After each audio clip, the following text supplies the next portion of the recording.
Les chemins de l'écriture. C'est comme cela que j'ai baptisé cette nouvelle émission qui sera diffusée en différé une fois par mois, sous la forme d'un audio. Mon objectif est de vous donner la parole à vous, autrices, auteurs, futurs auteurs de votre histoire de vie.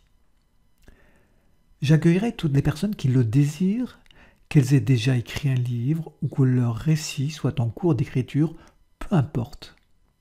Et j'aimerais recueillir des témoignages sur les chemins que certaines ou certains d'entre vous ont empruntés pour écrire leur propre histoire. Les personnes qui s'exprimeront pourront ainsi parler de leurs difficultés, mais aussi de ce qu'elles ont pu mettre en place pour mener à bien leur projet. Un bel échange d'expériences qui, je l'espère, pourra profiter à chacun d'entre nous. Bonjour Marie. Bonjour Patrick. Voilà, mais écoutez, moi je suis contente de pouvoir parler avec vous, d'échanger avec vous parce que je crois savoir que vous avez un projet d'écriture. Est-ce que vous pouvez nous en parler? Alors oui, tout à fait. Voilà, en fait, moi j'ai décidé de raconter l'histoire de mon fils qui a une maladie rare et tout ce que j'ai vécu. Donc en fait, je parle surtout de ce qui s'est passé, de l'errance médicale notamment, de l'utilisation des médecines alternatives. En fait, j'ai surtout besoin d'écrire parce que c'est un peu comme une sorte de thérapie pour moi. Et vous en êtes où dans l'écriture? Alors, je dirais à la moitié de mon livre, parce que si je regarde tout ce que j'ai à raconter, on va dire j'en suis à peu près à la moitié. D'accord. Ça va être un gros livre.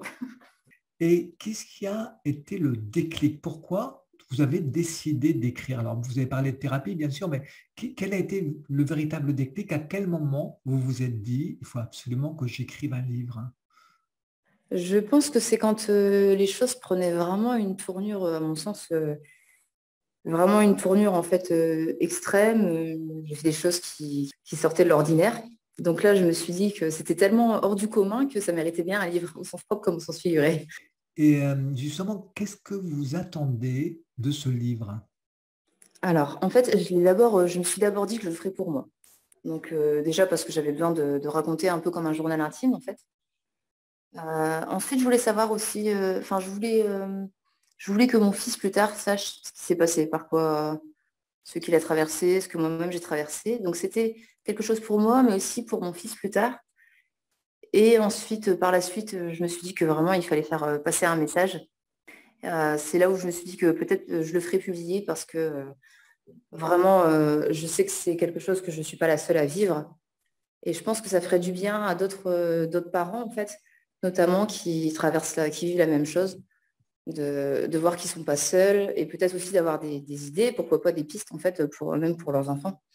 Oui, et puis je crois que c'est un témoignage positif, en fait, hein, en vous disant bah, que vous vous êtes battu. Oui, c'est ça, c'est ça. C'est quand même, à la fin, heureusement, c'est quand même, c'est quand même assez positif, même si c'est quand même très, très triste et très, très dur parfois. Il y a quand même beaucoup d'améliorations au fil du temps, au fil des pages, et à la fin, c'est quand même quelque chose de positif, heureusement. D'accord. Est-ce que vous vous rappelez de la première fois où vous vous êtes installé à votre table pour écrire? D'abord, je voulais vous demander avant peut-être, est-ce que vous aviez écrit avant? Est-ce que vous teniez un journal, par exemple? Oui, alors moi j'ai tenu des journaux intimes très très jeune. Je crois que j'ai tenu mon premier journal à l'âge de 7 ans. C'était ma Ah mère oui. qui m'avait offert un beau journal. Et donc j'ai écrit de mes 7 ans jusqu'à mes 20 ans. Encore une fois, je racontais en fait, ça pouvait aller de les disputes que j'avais avec mes parents ou mes déconvenues amoureuses ou d'autres choses comme ça. Et justement, quand vous avez décidé d'écrire votre livre, qui va bientôt sortir d'ailleurs, hein, est-ce que vous vous rappelez de la première fois où vous vous êtes installé? Comment ça s'est passé? On parle toujours de la fameuse page blanche ou de l'écran vide. Comment ça s'est passé pour vous la première fois? Alors moi étonnamment, j'ai pas du tout eu ce problème-là, c'est vraiment venu tout seul. C'était très clair dans ma tête. Je pense que comme ça faisait un moment que j'y pensais, inconsciemment, j'ai commencé en fait à mettre les éléments en place dans ma tête Et quand je me suis lancée, tout est venu tout seul. Et vous avez commencé par quoi? Est-ce que vous avez commencé par faire un plan ou vous avez écrit comme ça ce qui vous venait? Alors, la toute première fois, non, j'ai commencé comme ça, par ce qui me venait. Mais je me suis très vite rendu compte au bout d'un moment que j'étais un peu coincée, parce qu'au fil des pages, en fait, je ne savais plus après dans quelle direction aller, parce que j'avais beaucoup de choses à raconter. Et c'est là où je me suis rendu compte que le plan, c'était très utile. Aujourd'hui, vous avez un plan. Oui, tout à fait. Très bien. Sachant que le plan, il peut toujours évoluer, on est bien d'accord, hein. Oui, oui, oui, de temps en temps, je rajoute des choses. Il y a des choses qui me reviennent par la suite. Voilà, Je peux m'aider. c'est pas du tout une prison. Non, non, du tout.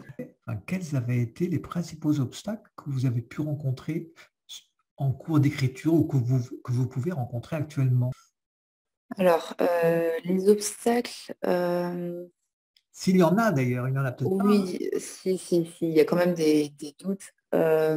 Au début, c'était surtout, comme j'avais tellement de choses à raconter, j'avais un peu peur de perdre le lecteur dans trop de détails, trop de choses.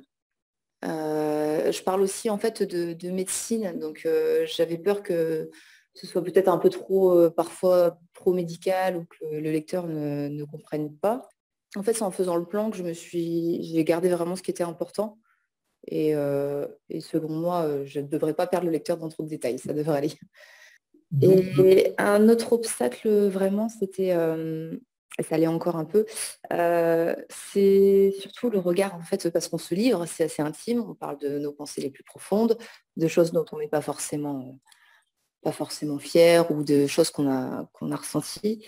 Et c'est sûr qu'en se disant que si on le publie, il va être lu et on va être un peu à nu, en fait, devant tout le monde. Ça, c'est pas facile. est-ce que vous écrivez régulièrement? Alors, maintenant, oui. Au début, je le faisais sous le coup de l'inspiration. Mais en fait, je me suis un peu renseignée. Et, il y a beaucoup de professionnels qui conseillent d'écrire un peu tous les jours, même si c'est pas énormément, pour pas en fait que l'inspiration soit coupée. Et donc maintenant, j'écris tous les jours. Et en effet, je trouve ça j'avance beaucoup plus vite, beaucoup plus facilement. Je ne suis pas obligée de me remettre dedans en fait à chaque fois. Et donc, quand vous écrivez tous les jours, vous écrivez combien de temps? Vous écrivez un quart d'heure, plus? Alors, je me suis fixé en fait comme objectif d'écrire au minimum une page par jour, une Hmm. page à quatre. Après, j'écris pas des pages pour remplir des pages, c'est juste. Mais après, s'il y a vraiment des moments où j'ai moins le temps, j'écris juste quelques lignes ou un paragraphe. Mais c'est juste pour pas que l'inspiration soit coupée en fait, que je garde cet élan de créativité. Est-ce que vous avez eu des moments de doute, de découragement, où vous disiez à quoi bon écrire ce livre? Non. Je me suis jamais dit que j'allais abandonner, ça c'est sûr.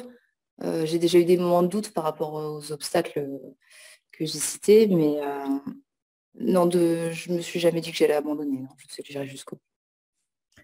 Est-ce que ça serait indiscret de vous demander déjà le titre de votre livre si vous l'avez? Alors je n'ai toujours pas le titre. J'ai très D'accord. très bien avancé dans le livre. Je crois que le titre c'est la chose. Je crois que ce sera la dernière chose que je ferai en fait, que Ah, je d'accord. choisirai. Vous J'ai avez même toujours pas pas le titre. quelques idées comme ça qui Si, viennent? Parce si, qu'il faut, j'ai mais quelques comme ça, idées, hein. mais D'accord. Mais je vous les demande pas, mais c'est simplement, vous n'y avez pas réfléchi, quoi, vraiment. non, c'est pas la chose. Non, je crois que c'est. D'accord. Et est-ce que, par exemple, vous avez imaginé déjà la couverture? Ah non, pas la couverture non plus. J'ai le quatrième de couverture en tête, Ah, d'accord. mais le résumé ou les choses comme ça, oui. La couverture, non, j'y ai pas encore pensé. Je pense plus au contenu de mon livre pour le moment. Ce sont des choses sur. Je pense que je verrai ça à la fin. Je me concentre plutôt sur l'avancée du récit. Alors, ma dernière question, quel conseil donneriez-vous à une personne qui souhaite, comme vous, raconter son histoire? Alors, donc ça serait, bah, comme j'ai dit déjà, d'écrire tous les jours, de ne pas faire de pause, parce qu'après c'est très difficile de s'y remettre, je trouve. Et surtout, donc c'est un conseil que j'ai déjà lu, c'est d'écrire pour soi-même. C'est-à-dire que quand on doute, on ne sait plus, juste se dire, bon, bah, je l'écris juste pour moi-même, même si je ne suis pas dans l'optique de le faire publier. Et en fait, ça, c'est une pression en moins qui s'enlève, et ça redevient beaucoup plus facile et plus fluide de dire, bah, de toute façon, je le fais juste pour moi-même. Écoutez, écrire pour soi, effectivement, c'est un très très bon conseil, du moins dans un premier temps, effectivement. Merci beaucoup, Marie. Et Ben, je puis, vous en prie. quand votre livre sera terminé, ben, vous viendrez à nouveau en parler. Et puis, on laissera un lien comme ça pour les personnes qui peuvent être intéressées. D'accord, il n'y a pas de Très bonne problème. journée à vous. Merci à vous aussi.